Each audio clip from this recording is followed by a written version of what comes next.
Mga paraan upang maging may kabuluhan sa pagpupuri sa Diyos. Ang tamang paraan ay hindi lang tungkol sa technical skills, kundi pati na rin sa puso at intensyon ng umaawit na choir. Narito ang ilang hakbang at sangkap na makakatulong sa pagsamba sa Diyos. Una, linisin ang puso at isip. Bago ka magsimulang umawit, maglaan ng oras para manalangin at ialay ang iyong pag-awit sa Diyos. Alisin ang distractions at anumang pag-aalala. Ang intensyon mo ay magpuri, hindi magpasikat. Ikalawa, sa unaway ng liriko.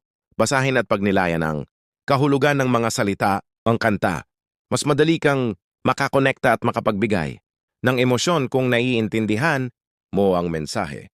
Ikatlo, awitin ng buong puso, hindi kailangan ng perpektong boses. Ang importante ay ang sinseridad at pagmamahal mo sa Diyos na ipinapahayag mo sa bawat nota. Ika-apat, pagtuunan ng pansin. Ang Diyos, hindi ang sarili. Habang umaawit, ituon ang iyong isip sa Kanya. Hindi ito performance para sa tao, kundi isang offering sa Diyos. Ikalima, gamitin ang boses na ibinigay niya kung maganda. Ang boses mo, gamitin nito ng buong husay para sa Kanya. Kung hindi ka naman professional, singer, okay lang yan. Ang effort at puso ang mahalaga. Ika-anim, pagsasanay. Kung gusto mong gumaling, kung gusto mong mas mapaganda ang iyong pag-awit para sa Diyos, magsanay sa tamang paghinga, pitch at timing.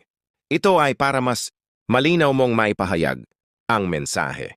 Ikapitos, ang pinakamahalagang sangkap ay ang puso na nagpupuri at sumasamba. O hindi ito tungkol sa galing, goni sa pag-speak. Follow, share, and subscribe. Lando Flores account.